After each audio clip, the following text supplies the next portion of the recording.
Bienvenue tout le monde, c'est encore Cléon Clarisse, votre vidéaste et modéliste favori. Normalement. Oui, petite promotion, 2 vidéos tournées, la troisième offerte. Mais sur un tout autre registre. Cet après-midi, j'ai écouté l'excellent Corse quadragénaire père de 2 enfants, j'ai nommé Nicolas Alfonsi, tenancier de la chaîne Grand Theft Eco.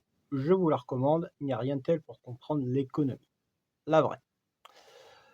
Et dans celle-ci, en fait, il a fait un reaction time où il répondait à la vidéo d'un compte qui s'appelle La table de Gaïa. Dans celle-ci, on y entend une restauratrice se plaindre du fait qu'elle a encore reçu un commentaire lui disant que son assiette était onéreuse, et ceci de façon véhémente. Alors, elle pointe le bon problème, mais pas les bons accus.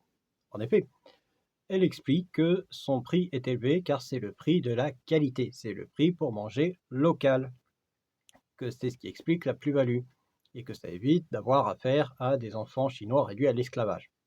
Bon, petite parenthèse par rapport à ça, les enfants chinois réduits à l'esclavage, depuis une très forte automatisation des machines, et 2, un mouvement qui a été lancé par les jeunes de 18 à 30 ans qui s'appelle le Let It Rot, c'est-à-dire laisser pourrir en français, il n'y a pas vraiment masse d'intérêt à employer des enfants en fait. Ça se fait, mais de façon si marginale que ça en devient négligeable. Non, le coupable est à trouver ailleurs, au niveau de l'État et de ses taxes. Et du coup, moi j'ai réfléchi, et je me suis posé la question. Si je devais ne compter que sur des éléments fabriqués en France pour mon activité, en l'occurrence de modéliste, d'informaticien et d'électronicien, est-ce que ce serait faisable? Eh bien, je vous propose de faire le test. Et on commence en beauté avec ceci. C'est dans la catégorie des semi-conducteurs, c'est ce qu'on appelle un circuit intégré. En l'occurrence, ici, on a un DIP28 pour Dual Inline Package. Donc là, nous avons une tranche de plastique en dessous, une tranche de plastique au-dessus, et au milieu, on la voit peut-être un peu briller à l'écran, une fine tranche de silicium, plutôt la soudure, parce que c'est embarqué dans le boîtier, c'est un morceau de ce qu'on appelle un wafer, une gaufre en français, parce que c'est un morceau de silicium qui a été soumis au développement par photolithographie. C'est-à-dire que c'est une forme de laser qui est passée à travers une espèce de pochoir, plutôt de, comment dirais-je, de forme en fait, qui a donné la fonction à ce circuit.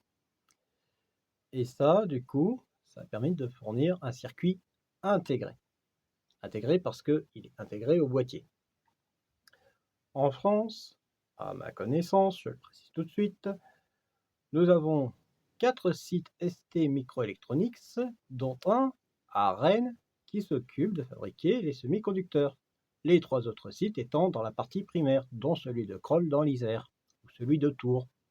Et eux, en fait, s'occupent de débiter les morceaux de silicium qui ont été fabriqués afin de fournir les wafers.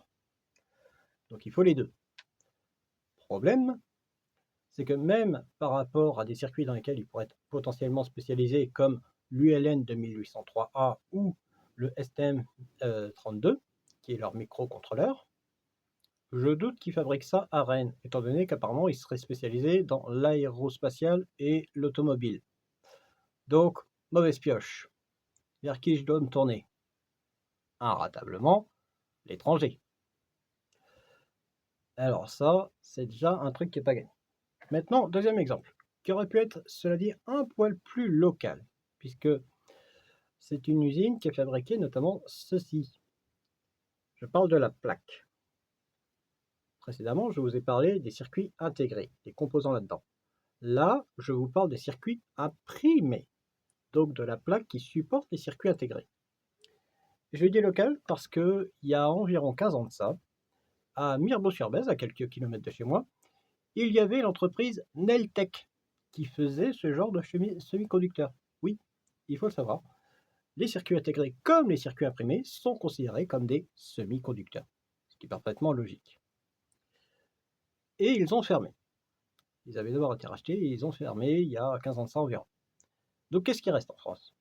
Peut-être la Socimètre, à côté de Montcuq. Enfin, Montcuq. Oui, la fameuse petite commune présentée par Daniel Prévost dans Le Petit Rapporteur. Donc là encore, c'est une impasse. Il n'y a pas d'offre, a priori, potentiellement disponible pour avoir des plaques d'essai avec soudure. Troisième exemple, le filament d'impression 3D. je pourrais me fournir chez les Normands d'Arianeplast ou les Néerlandais de chez Form Futura. Ici, j'ai 1 kg de PETG. Chez Form Futura, si j'avais dû le prendre là-bas, j'aurais payé 40 € le kilo. Pour le même tarif, chez JTech, en Chine du coup, pour le même prix, j'ai eu 5 kilos avec la livraison offerte. Donc, nous n'avons pas d'adéquation en termes de tarifs et pas d'adéquation en termes d'offres disponibles. Et il est là le problème. C'est que si je le pouvais, naturellement, que j'achèterais mes composants, mes éléments en France.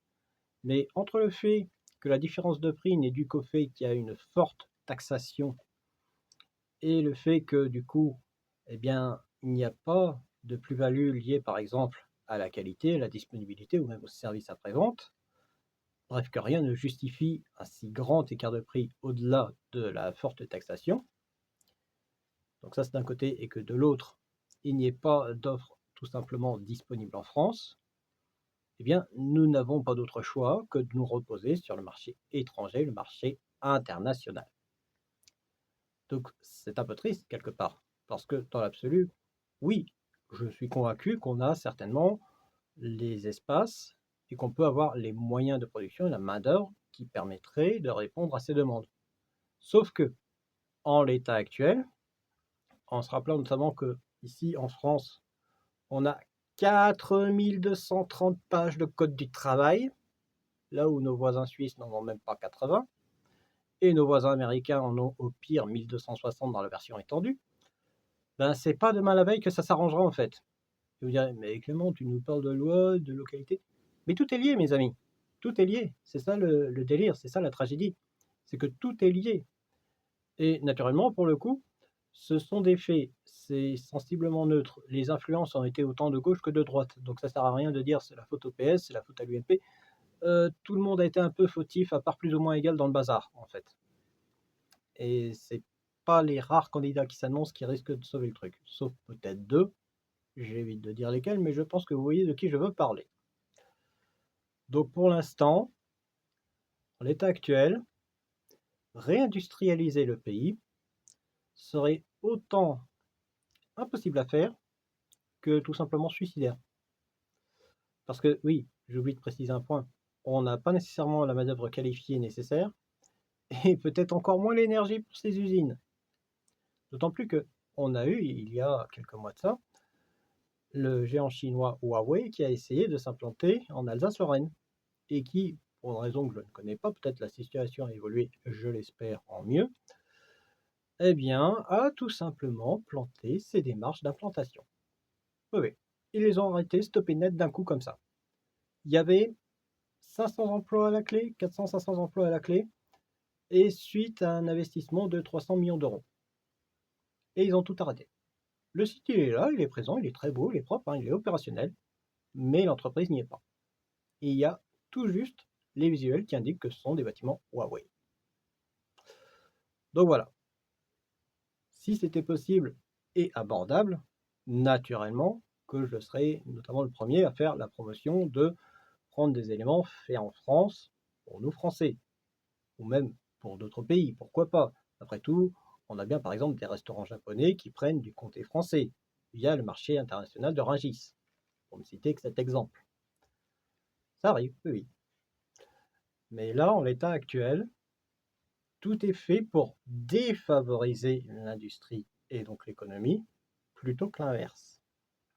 Et tant qu'on ne renversera pas cette vapeur, eh ben on ne s'en sortira pas. Donc on sera tenu de toujours compter sur les autres. Surtout qu'il y a un autre point aussi, qui fait que ça nous oblige à compter sur les autres. Pour faire ce filament en polyéthylène terephthalate glycol, qu'est-ce qu'il nous faut? Du pétrole. On n'a pas de pétrole en France. Pour faire le silicium de ce semi-conducteur, il faut de la silice, il faut du sable. Ce genre de sable-là, ça m'étonnerait que celui des Landes au niveau de la dune du Pilat soit de même qualité que celui où est prélevé justement le sable qui sert à faire ce silicium. Donc, on a aussi un défaut de ressources naturelles qui nous oblige à nous reposer sur les autres. Même, je prends un exemple très simple, l'acier. L'acier, pour le faire, il faut 96% de fer et jusqu'à 4% de carbone. Au-delà, ça devient de la fonte. Qui produit du minerai de fer principalement en ce moment? C'est l'Australie. Autrefois, on avait des mines de fer en France. On les a toutes fermées. Et c'est dommage parce qu'on avait tout un tas de sites sidérurgiques dans la vallée des Anges. On avait Grande-Range, Florange et d'autres anges comme ça, un peu partout trop tôt quelque part. Et maintenant, à ma connaissance, on a un seul site sidérurgique à Dunkerque pour répondre à la demande du pays. Évidemment, il y a des chances que ce soit insuffisant face à la demande du marché. Donc voilà, on a des problèmes de ressources, des problèmes de fiscalité, des problèmes de loi, et tous ces éléments, chacun à leur niveau, à leur degré d'influence, amènent à la situation que nous connaissons actuellement, c'est-à-dire qu'il est impossible d'avoir le moindre développement économique sans marché étranger. Ainsi se conclut cette courte réflexion qui aura quand même duré près de 12 minutes. Pensez quand même à vous abonner, commenter, partager, surtout réagir, très important, c'est la chaîne inventaire. 497 abonnés, plus que 503 pour faire le millier. C'était Clément qui vous dit à la prochaine, soit séquence, soit semaine. À bientôt.